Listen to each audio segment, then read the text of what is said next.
Bel Jolie, I don't think that Michelle was nitpicking. I just feel like she was calling out a very valid truth. And sometimes we all know that truth can hurt.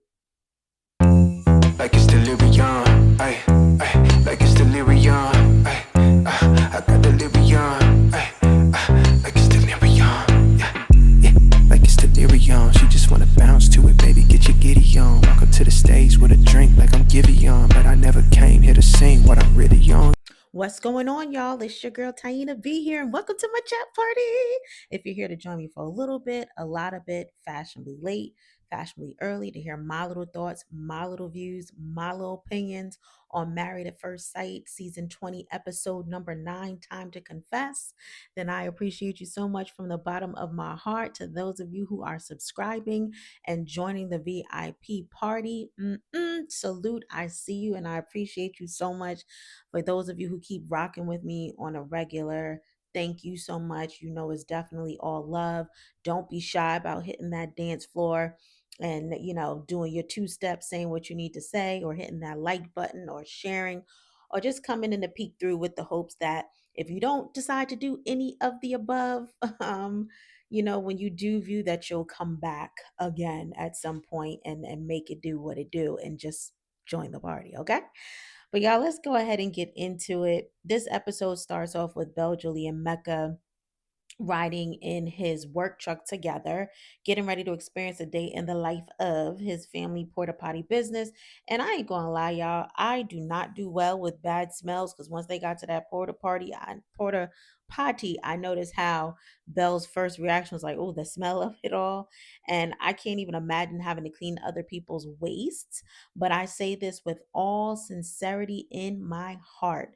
Thank God for the people who are willing to do those things because we'd all be screwed if they didn't. All right. These are the things how we all contribute in our own ways, and why we should never treat anybody less than, because we all contribute, whether on what we think is a minor level to a greater level, to make the world go round. And I always give the utmost respect for people who take jobs that most of us wouldn't. And I always show them that respect too whenever I can. But Belle Jolie is hopping right into it, getting her hands dirty, showing her man support and encouraging him. And I'm here for it. All right. DJ shout out also to the quick moment they spent with Mecca's grandmother, who we met initially at the wedding, because I like her. And also shout out to her saying that they're the only Black owned portable company, a portable toilet company in the Pacific Northwest, and that it's a very lucrative business. Get that money, cha-ching, okay? And she wants to be able to pass it down. So also shout out to that generational wealth. We know how important that is. So now we have Adam and Marissa. They're in their apartment. They're getting not ready literally in the sense, but they're mentally preparing themselves for the group therapy session that's going to take place, that they all will be a part of. And Adam claims that he's going to be super honest in group therapy, but once I watched the full episode, I'm like, but was he really? And y'all can help me answer that when we get there. So we get to group therapy and everyone is walking in. When Adam decided to make it a point to button up his shirt in that moment, it reminded me of when Dr. Paul brought up in the group dinner episode how Adam dresses in a way to get attention and deflect from the substance of who he really is. So in this instance, I felt like he was trying to get that attention again, but I was kind of on to something, clearly, because Dr. Paul called him out once they get started, but we'll get to that in a moment. So the couples we didn't expect to come walking in, touching arm in arm, hand in hand, or whatever, did, such as Nikki and Shawn, as well as Courtney and Nick. Or could we say with Courtney and Nick, it was a 50-50 because they did last time, but that drink was just super fake. Anyways, I wasn't expecting that to be the case with Nikki and Shawn walking in arm. Was it believable to y'all? You'll have to hop on the dance floor and let me know. I didn't have any thoughts in that moment other than, oh, okay. Well, I mean, I guess. So we start into the group therapy session, and Dr. Paul says it's going to get real in that joint because they are about to get honest and call things out and talk all about it. When I say he wasn't telling any lies, he wasn't, because my mouth dropped a few times throughout the session. And so Marissa and Adam, they go first, and Dr. Paul, without hesitation, calls out his attire and the fact that he came dressed with his shirt open, then waited to his inside to make it a point to button his shirt up. and whatnot. And Adam claims it's because he was hot outside, but Dr. Paul was like, listen, see, the stuff that you're doing right now, this is what we're not doing tonight. I said, okay, well then speak about it, Dr. Paul. Dr. Paul was like, yo, not on my watch. You ain't playing on my top. We ain't doing that. Get it together. All right. This ain't that. And so before we move on, though, can I say sidebar? Because why is it always Felipe's reactions and his faces to things for me? This dude be thoroughly entertained. Okay. He's so animated. And that reminds me of myself. I should say, he reminds me of myself because I am the same way. And y'all, when I tell you, this is just not me on camera. I'm probably worse off camera if I'm being honest, especially when I'm comfortable and in my element. Um and I've just been that way since a teenager, literally.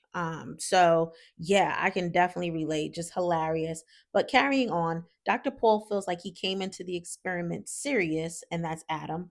But as more time has gone on, he's not been taking things as serious and has become a deflector. And I can definitely see that too, because even from day one, I told y'all he seemed uptight and like he was going to change Marissa's life with his rules and not in the best way or not for the better. But we saw the total opposite, or been seeing the total opposite of that, as if he's treating his marriage with Marissa like it's a hot boy summer. Like I told you, he's just there to have fun and you know what I'm saying? And Dr. Paul feels like his deflection has come in his humor and his attire. And Adam says it's who he is. And at the start, he was not being his true self, but now he is. So Dr. Paul's like, look, you need to get serious because you got to make the most important decision of your life soon. And that's a fact. Marissa's then asked the last time they've been deep, and she says they don't go deep. As we already knew, we're not surprised by that or shocked. So Dr. Lisa asked her, she's even shared the lack of relationship that she has with her father, which we know is a huge major sore spot and soft spot for her, which she says she hasn't.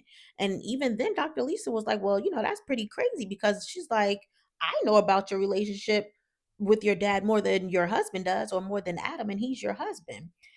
And Dr. Paul lets them know they have a high level of attraction to one another, but very light emotional connection. So they don't have a connection in essence, or a strong one. And Dr. Lisa wants them to share something with one another in that moment of substance, our favorite word, but without humor. All right. Keep that in mind, without the humor part. She shares the story of her dad and begins to cry. Adam shares he was cheated on in his long term relationship and traumatized by it, but he got therapy, which helped. When all was said and done, Adam ends up cracking a joke as it related to Marissa's situation. And didn't Dr. Lisa say, please let's do this without humor? He couldn't even resist or help himself. So Dr. Paul immediately called him out on it. And Adam said he was trying to support her by diverting the attention to make her feel better. And Dr. Paul was like, I know you mean it with the right intentions, but that's my very point. You're deflecting. And Adam doesn't even realize he kind of called it out himself when he said that he was diverting, because while diverting and deflecting may not mean the same exact thing to a T, they're in the same ballpark. They're very similar. So I'm like, dude, you don't even realize you just proved Dr. Paul's point. But sidebar, I'm gonna tell y'all right now, the DJ shout out of the night goes to Michelle and Cam with all these side interviews that they were doing. Whether it was a little shade, in my opinion, being thrown, and I don't think they meant it, but it was funny to me, or just the way they were calling out certain things with the couples because they were on. So Michelle and Cam are up next. Marissa says in her side interview she loves Michelle and Cam together and wishes Adam had some of that level of awareness and effort that Cam has. And she wishes he had also a level of maturity. And I can understand what she means by that because it's the way Adam carries himself, right? I mean, he's just almost like he's just, I don't know if I should say in like a dating vibe, but that is what it's giving, like a dating but not serious vibe. And it's like, dude, you are in a completely serious situation. Like, has that not really hit home for you yet? Has that not registered? And it seems like they've almost switched roles from wedding day. Cause I don't know if you guys remember, but I just remember him sitting at the table at the reception right before he went up to play the piano. And when her friend was giving speeches and her other friends were cracking up, and I told you I saw it for the friends, they were my kind of people because he was just so serious, even with certain things that were said, like he didn't find humor. And I'm just like, oh gosh, she's in trouble. Whereas she was more laid back and free spirit and just having a good time. And now I feel like she's acting more as the mature one, even if they haven't gotten deep. I just feel like she's taking it more seriously, or now it's becoming reality for her, whereas he's still stuck in, listen, I'm just in beach mode. I'm in my water ski sports and all of that. And I was wondering at a certain point, even throughout the group therapy session, is Adam thinking about his jet ski right now and if his boat needs gas, or is he really tapped into what's happening? He doesn't seem serious to me either. But they share how well they've been doing and growing. And this again is Michelle and Cam. The financial conversation came up that they had, but Michelle says she no longer equates finances with someone's success because she realizes how hard Cam works. And I was loving that. And I'm still really enjoying watching their progress. It seems very consistent to me at this point as well. And apparently, they say their hard conversations have caused them to grow closer. And that's what it does. That is what it does, and I'm here for them for sure. To place the cherry on top, Cam shared they did the do. Hands down, they are definitely my top couple. I don't know about y'all, they are my top couple. Though I really want Mecca and Bel Jolie to be in a smooth tie with them. Hopefully they'll catch up. I don't know, but I'm rooting for them too. And so next up we have Courtney and Nick. Because y'all know how I feel about her. So let me just get myself together. I didn't realize that they were up next and I got to talk about her. She gets emotional right off the rip of whatever she's saying in the beginning. And I don't understand that. I'm like, okay, that's okay, right? We can all be emotional, but it just blows me when she does, considering just how rude she's been. It's always those ones where I'm like, you got the nerve and the audacity to be rude and stank in certain ways, but then be super sensitive in others. Like, I don't understand that. But she talks about not having that instant spark with Nick and she wants to get there when it's okay with her. I'm glad Dr. Lisa asked if she knows how to accept someone being into her. She says she doesn't know how. I'll say she absolutely does not, or she says she doesn't know. I said no, she absolutely doesn't know how to accept it. Adam then chimes in to say Nick is a great guy and that it would be helpful if Courtney broke down those walls a bit to let him in. Trust me, Adam, that's not where Nick really wants to be. If you knew like we knew, that is not where Nick wants to be. At this point, I'm like, damn that. Let the wall stay up.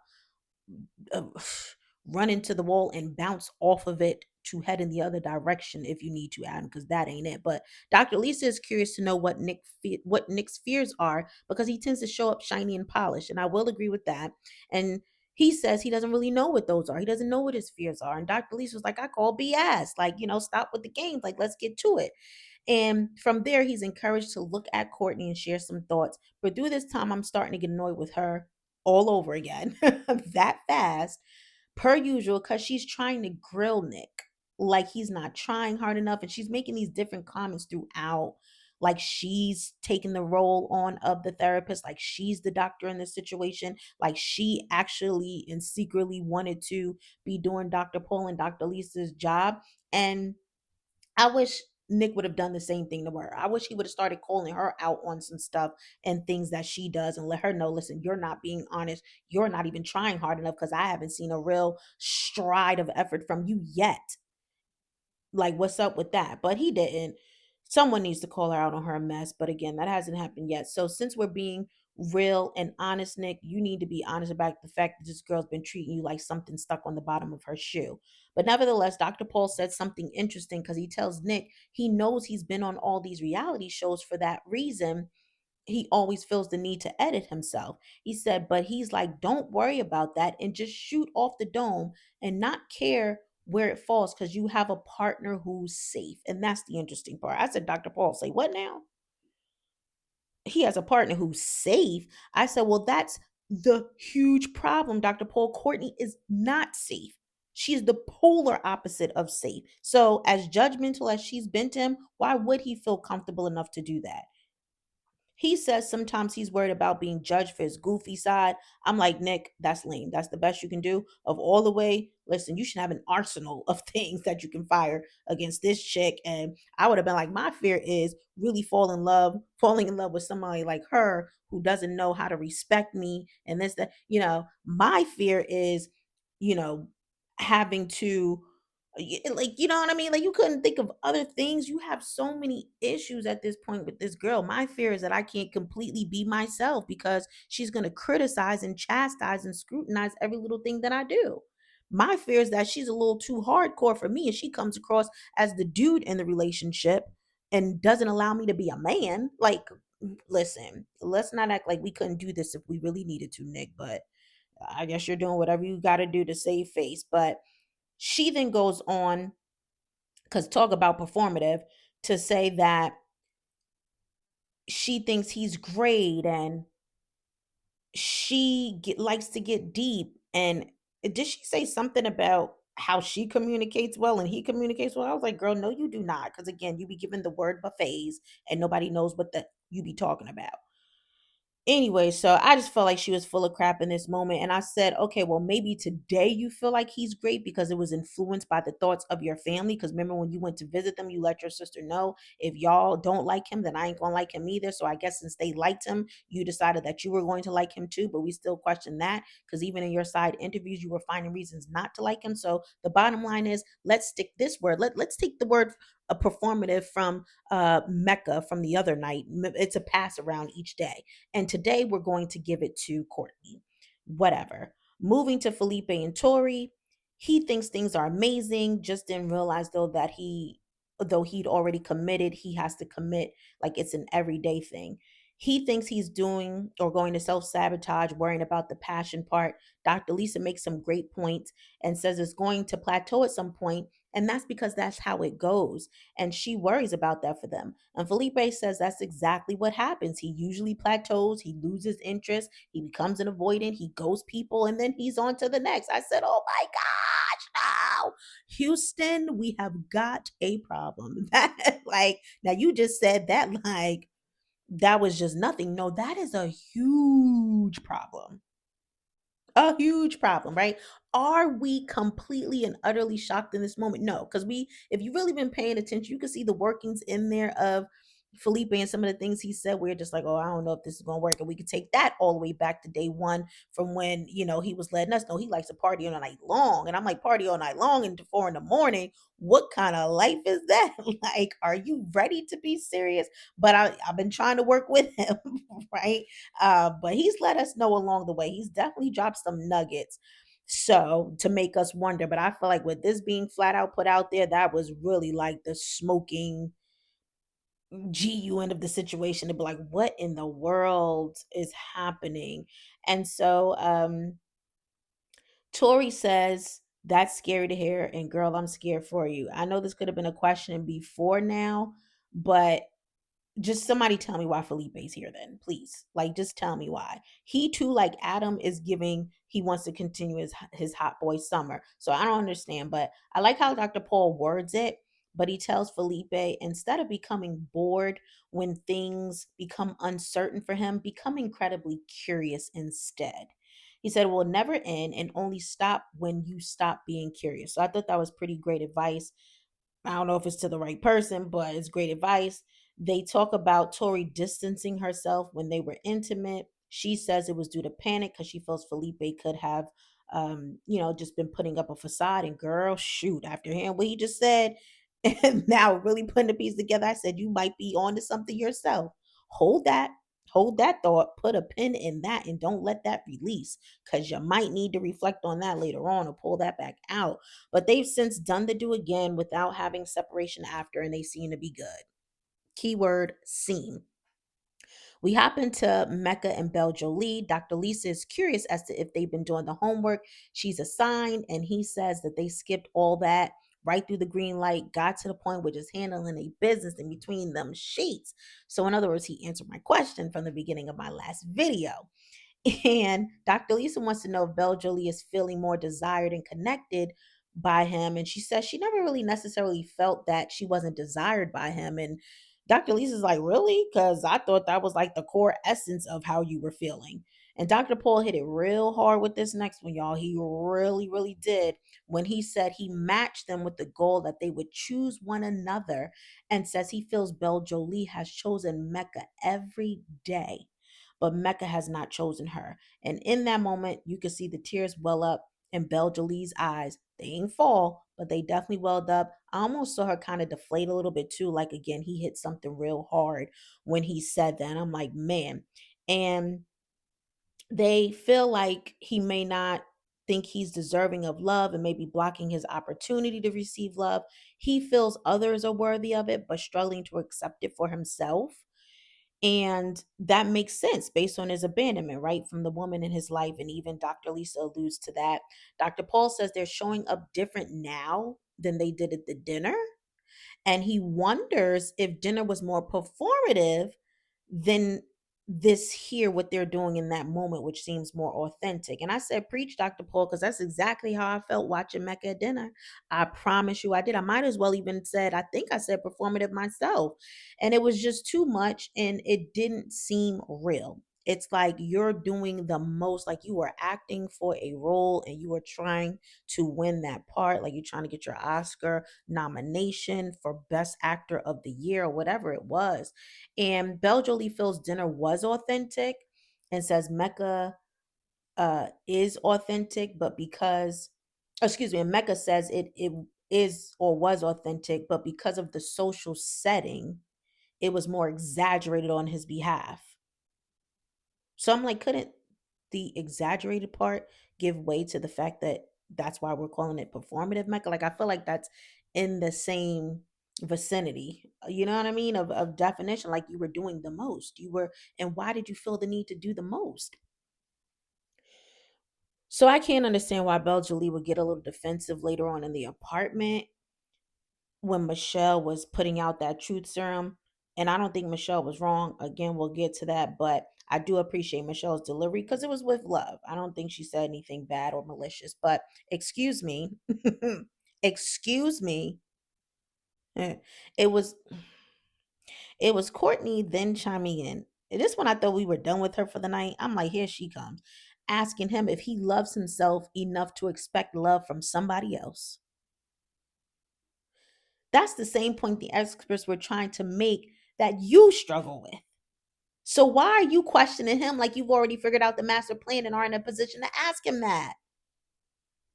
Girl, hush and sit this one out. I said, she can please, somebody just stick her somewhere. Just please. I ask of you, can we just not deal with her for at least give us 2 solid episodes just to regroup and recharge?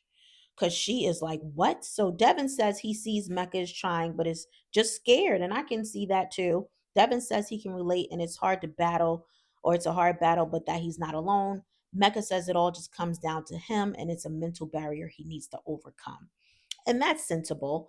Belle Jolie says she can feel his energy with that, and through her past traumatic experiences, and she kind of gets choked up on this moment too. She understands why he shuts down, but that she's here for him regardless, and that he's way beyond deserving of love. And if no one else shows it to him, she will. And I thought this was a super sweet moment and just like a powerful moment for them. And I do feel like he really was kind of melting and listening and tuning in and trying to be receptive to what was happening. So it definitely, I'm with everyone. I agree that I felt like it was a very authentic moment that we were getting for from Mecca, if we've seen an authentic moment yet. And you could tell that maybe it really is some type of internal battle that he's having, not necessarily where he may not want to be with Belle Jolie, but he doesn't know how to fully release to be with Belle Jolie. But one can argue too, then that's exactly why now may not be a good time for him. Maybe there's still, not maybe, it seems there's still a lot of internal work that he needs to do before he's ready to be a partner with someone and in a marriage. They're in it now, so maybe the next best thing is to try to do their best to work through it, and it seems like he's willing to do that, so that's a good thing, but we'll definitely see. um Felipe says in his side interview that he feels Belle Jolie is super ready for Mecca, but that Mecca's not super ready for her. And yet again, I agree with that as well. Tori says her heart goes out to both of them because they're both feeling different challenges, but she feels they can work through them. Dr. Lisa wants him to get out of his own way, and I want him to do the same. Nikki and Shawn, what in the world were they on? When I tell you they never cease to amaze me, I said, now what are they on tonight? I mean, I often wonder that, but this is a different type of what is going on here? So she says she feels a miraculous shift in their energy and communication. Dr. Paul brings up their homework assignment of rating each other daily. And Nikki says one day they were a 10 out of 10, and the next day they were a 9 something out of 10.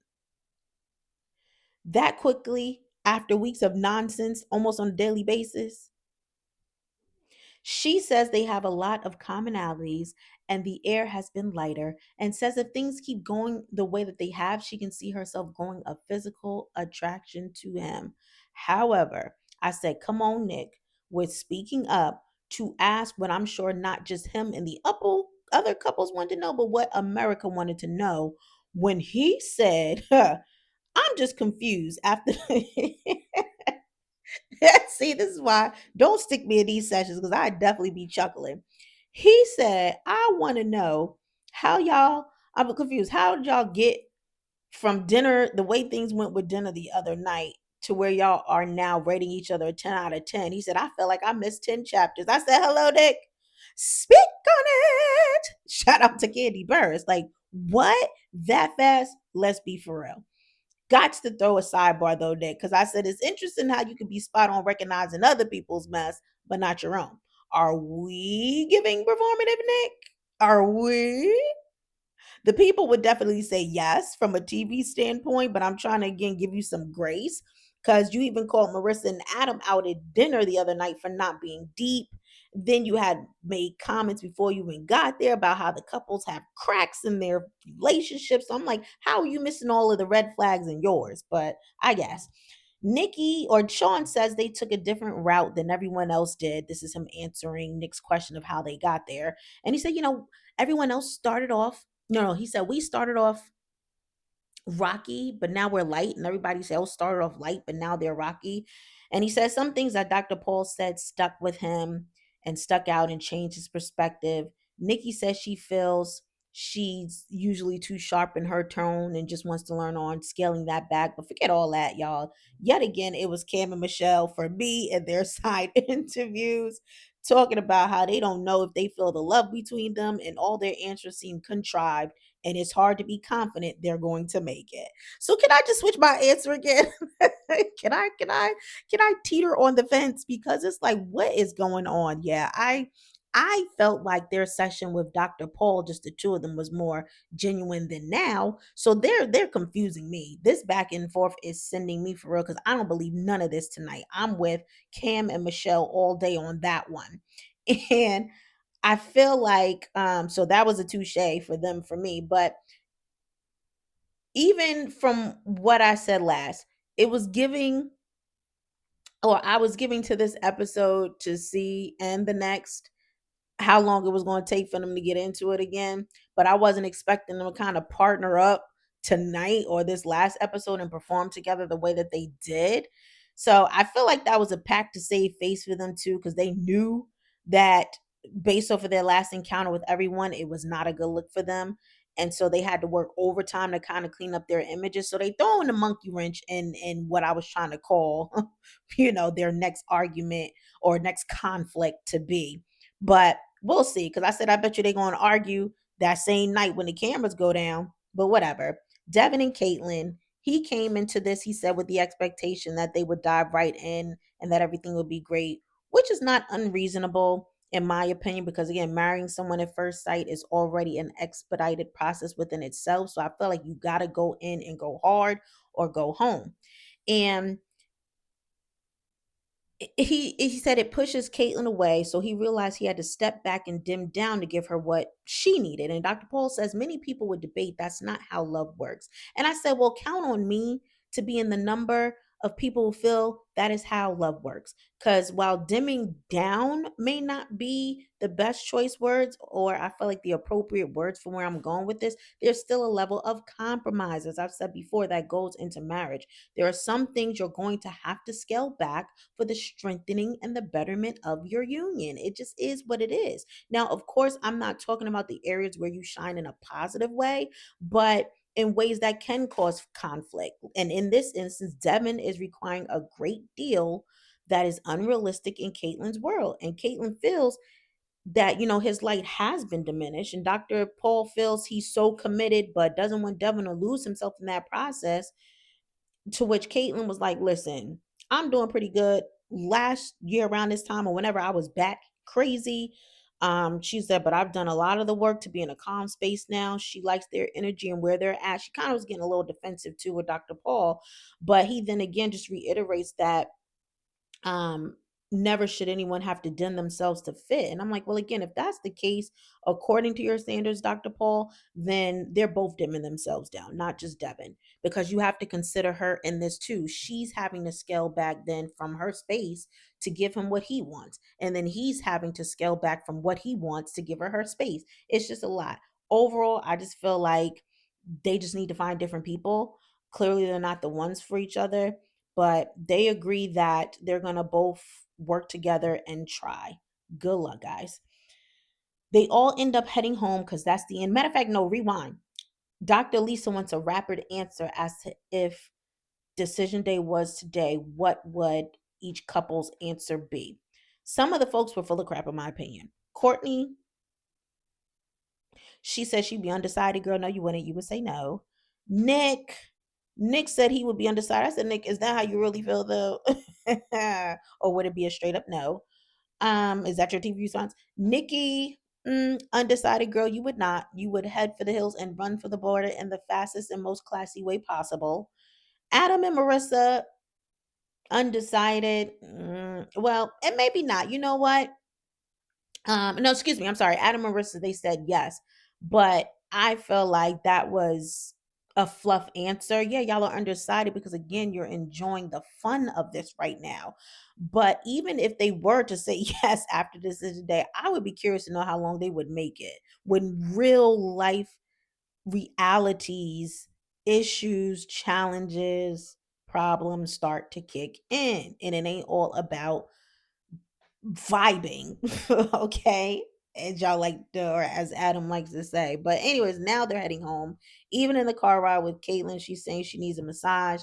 Now this I didn't find anything to be wrong with, and how it should be. Devin's trying to offer her massage, like, I'll massage you or whatever, and she's like, no, I need like a legit massage, like, from a professional. He's like, no, I do give like legit massage. She's like, no, no offense, but I need a massage from someone who's like not into me or something. She said. I was like, girl, you sound crazy. See, that's not going to work. And I will say that in his defense. In that moment, I think the better response would have been, oh, for real? That'd have been cool. You can give me a little massage. I mean, I still want my professional one, because they hit the spots, but I would love one from my husband too. Like, why would you make him feel like, no, I don't need you touching me. I can get somebody else to do it. So that's not helping this situation. But anywho, Bel Jolie and Mecca get home. They start discussing Michelle's thoughts on him being performative, and he said that because Michelle is just so genuine and authentic like he is, that just kind of hurt. And I can kind of get where he was going with that. I think it's just a thing of almost like, and I'm not saying they have a relationship this grand because they don't know each other that well, but almost like a big sister, big brother thing. Like, you value what someone important says, right? My mom has always taught me to look at the source from which something is coming. When you know people have good intentions for you, you hold more weight to what they have to say, and you don't want to disappoint them, or you don't want to come across as disappointing to those people. Or it's almost like, man, if they could call out what it is, and like, you and they're good people, like, that they're for real, so that kind of hits different. So I just feel like for that reason, that's exactly why Belle Jolie, I don't think that Michelle was being nitpicky. She's real and she's a sweetheart, and I just think she was being a good friend for what y'all have going on. I say friend because, again, I typically don't use that term loosely, but given the married at first sight circumstances, I guess if you can be husband and wife quickly, you can be friends quickly. So I just don't think she meant any harm at all. But they end up kissing and making up. And like I said, I'm definitely rooting for them. I hope they're able to walk past or work past these serious barriers that they have going on. I think the therapy sessions will continue to help. And I'm gonna give Mecca his shout out anyway. I mean, he still is really trying to cross over that wall. It's not like he's still standing there looking at her from a friendship standpoint, I don't think. But again, all of this is so soon, right? Because it was just the other night they had dinner, or what, that prior night probably. No, maybe not. Maybe a few days, I'm sure, have passed, but things don't happen that quickly. But still, he's trying. I feel like I do see his effort. I just hope that it's a genuine effort at the end of the day. So Michelle and Cam, they're at home. They're catching up on the night to include the Bel Jolie and Mecca situation. And I love how Cam was joking about how Michelle called them out. He was like, "Man, babe, you were just like, saying this and saying that." It was so funny they could joke like that. That's definitely something that my husband would say to me. And anyways, so he's pretty much leaving the next day to go to Portland while she'll still be in Seattle. They're going to miss each other, but I love how he's considered what's best for them both as a team now. He's not just thinking about himself, and he doesn't want her to necessarily uproot for him, but seems like she's low key willing to do so. Like you could tell in that moment, she kind of was like, "Oh, but I mean, almost like if I have to kind of a thing." And I'm like, wow, like, he says they can make it work. They're going to figure it out. And she just kind of gently rests her head on his shoulders. And I'm like, they are just the sweetest. They are, come on, I mean, come on, y'all. Are they not, like, for real, for real? And again, can I just say I love her dimples? I know I've said that, but she just, it's such a beautiful face. And those dimples are just too deep for me. But anyways, y'all, the music is on. The dance floor is lit. Don't be no prude and hold up the wall. Hop on the floor. Let me know your thoughts. Do your two step. How are you feeling about this whole Bel Jolie and Mecca situation? Do you agree that he was being performative the other night, but more authentic on this one? Do you think he's always performative? Do you think he wasn't being performative the other night and was authentic even then? Shawn and Nikki, are they for real, y'all? Are they for real? Like, y'all really gotta please somebody tell me what you think about Shawn and Nikki. I feel like I am losing my marbles. I keep wanting to check out other reviews. I promise y'all I have not, but I need to because I gotta see, like, is anyone else seeing it like I'm seeing it? I know I got my party piece, but I know y'all be busy and doing your own thing, and sometimes people just don't have the time or whatever, but I need to know now. Like, please. And maybe y'all will. You know what? Shout out to my ones who do support me hopping on the dance floor, especially my original party king. You know who you are. Let me know what y'all thought because I need to know. I really need to know about what they put on in this last episode. I said, are they for real? They made a pact. Like, for real. Like, all right, we're going to clean this up. I still don't fool with you like that, but we look real bad. So we got to fix this. So, anyways, y'all, I ain't gonna lie either, just from the quick clip that I can remember of the next episode that drops on Thursday, when I saw Shawn trying to feed Nikki that whipped cream and she jumped, I jumped with her like, oh God, what is happening? Like, I'm not ready for that. Like, that's gonna make me extremely cringed and uncomfortable to watch, but we'll see. Anyways, y'all, I hope this video found you in good spirits. And if not, I hope I said a little something to put a smile on your face. I'm sending you all social hugs, okay? And I just hope that you have a great rest of your week. I will definitely be back by the weekend to discuss the next episodes. But in the meantime and in between time, y'all know what to do. Until then, y'all stay up, y'all stay blessed, and I'm out. Peace.